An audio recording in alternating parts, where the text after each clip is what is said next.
শাশুড়ি আর মায়ের মধ্যে পার্থক্য কি জানো তো? শাশুড়ি সবসময় তোমাকে বলবে আমরা অনেক কিছু সহ্য করেছি, তুমি সামান্য এতটুকু কষ্ট সহ্য করতে পারো না। আর মা কি বলবে জানো তো? আমি যে কষ্টটা সহ্য করেছি আমার বাচ্চাটাকে যেন সেই কষ্ট না ভোগ করতে হয়। এটাই হচ্ছে কিন্তু দুটো কথার মধ্যে দুজনের পার্থক্য। তবে আমার শাশুড়ি কিন্তু খুবই ভালো, আমি এটা আমার শাশুড়ি না কেন কথাটা বললাম তোমরা কিন্তু পুরো ভিডিওটা দেখলেই বুঝতে পারবে। আমার শাশুড়িও খুব ভালো, আলহামদুলিল্লাহ আমার মাও খুব ভালো। আমাদের কাছে আমার দুটো মাই ভালো, আমার শ্বশুর বাড়ির সবাই ভালো। তবে কথাটা কেন বললাম তোমরা পুরোটা ভিডিওটা দেখো, তাও সবকিছুই বুঝতে পারবে। হ্যালো বন্ধুরা, আসসালামু আলাইকুম, কেমন আছো তোমরা? আশা করছি খুব খুব ভালো আছো। তোমাদের ভালোবাসা, তোমাদের দোয়াতে তোমাদের দিদি ভাইও খুব ভালো আছে। এটা কিন্তু বিয়ের ভিডিও নিয়ে চলে এলাম। আমার গলায় না খুব ব্যথা, ঢোক গিলতেও পারছি না, খুব ঠান্ডা লেগে গিয়েছে। তাও কি করব, কষ্ট করে তো ভয়েসটা দিতেই হবে। এখানে দেখো আমরা খেতে চলে এলাম। এই যে আমাদের বোন, ও আমাদের থেকে আগে খেয়ে নিয়েছে, আমাকে বলে দিয়ে তোর ভিডিওটা আমি করে দিচ্ছি।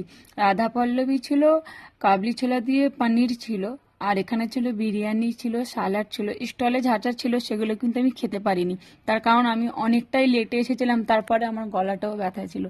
অনেকটা লেটে আসার কারণটা এবার তোমরা শুনে নাও। শ্বশুরমশাই শরীরটা খারাপ ছিল, তোমাদের দাদা সকালে অফিস গিয়েছিল বলে আমার রান্না করতে হয়েছে, সেই জন্য একটু লেট হয়ে গিয়েছে। তো যাই হোক, এই যে এখানে দেখো বরমশাই এখানে দোয়া হচ্ছিল, বিয়ে পড়ার আগে যে দোয়াটা হয় দোয়া হচ্ছিল, সেই জন্য। আর এখানে দেখো বউ বসবে বলে জায়গাটা করেছিল, তখন তো বউ আসেনি, সেই জন্য আমি ওদেরকে বললাম চল তার আগে আমার একটু ভিডিওটা করে দেই। ভিডিওটাও কিন্তু আমার বোন করে দিচ্ছিল। তোমাদের দাদা যখন থাকে বেশি ভালো হয়, ও আমার সব ভিডিও করে দেয়। তবে ও না থাকলে বোনদেরকে একটু বলতে হয়। এই যে এবার দেখো আমার যে বোনটার বিয়ে হচ্ছে, তার না হঠাৎ করেই বিয়েটা হচ্ছে, পড়তে পড়তেই বিয়েটা হঠাৎ হচ্ছে।